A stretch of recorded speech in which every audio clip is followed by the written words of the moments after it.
रामकृष्ण मठ और रामकृष्ण मिशनेर इतिहासे एक विशेष दिन। आज रामकृष्ण मिशनेर प्रतिष्ठा दिवस। आज থেকে 128 বছর আগে 1897 সালে रामकृष्ण मिशनेर प्रतिष्ठा হয় আজকের দিনে। আপনারা बागबाजारे बलराम बसुर बाड़ी जान, जेटी बलराम मंदिर नामे ख्यात। सेई बलराम बसुर बाड़ीते 1897 स्वामी विवेकानंद विदेश थेके प्रथमबार जखन प्रत्यावर्तन करलेन तखन सेखाने प्रथम मीटिंग डाका हलो तार समस्त गुरु भाईदेर एवं ठाकुरेर जत गृही पार्षद तादेर सकलके निये।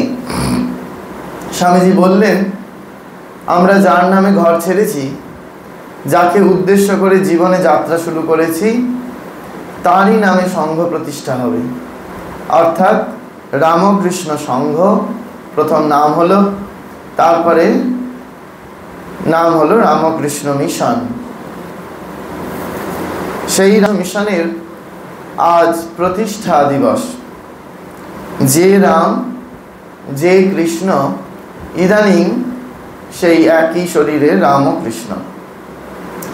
কলকাতায় নরেন্দ্রনাথ হাঁটছেন হরিনাথের সঙ্গে। হরিনাথ হচ্ছে স্বামী তুরীয়ানন্দজি।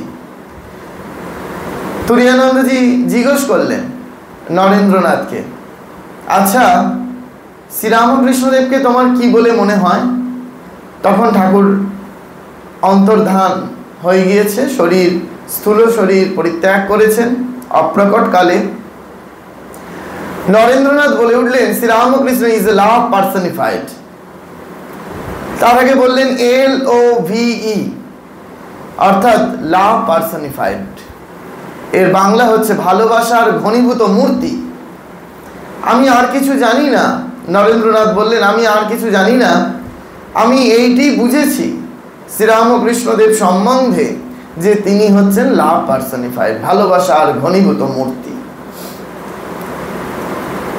সঙ্গে সঙ্গে নরেন্দ্রনাথ জিজ্ঞেস করলেন, আচ্ছা তোমার কিরূপ মনে হয় শ্রীরামকৃষ্ণদেবকে?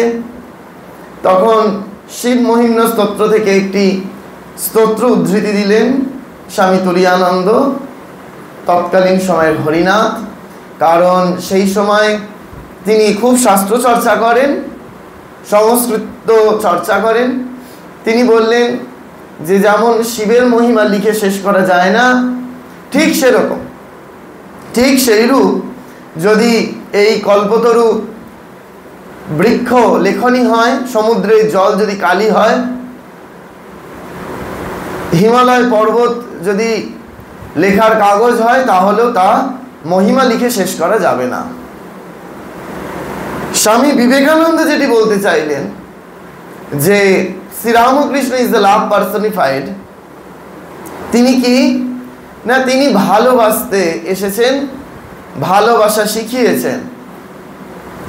শ্রী শ্রী মা ঠাকুরন বললেন, সারদা মা বললেন যে দেখো তার সংসার ভালোবাসায় গড়ে উঠেছে। এই যে তার সংসার ভালোবাসায় গড়ে উঠেছে প্রয়োজন।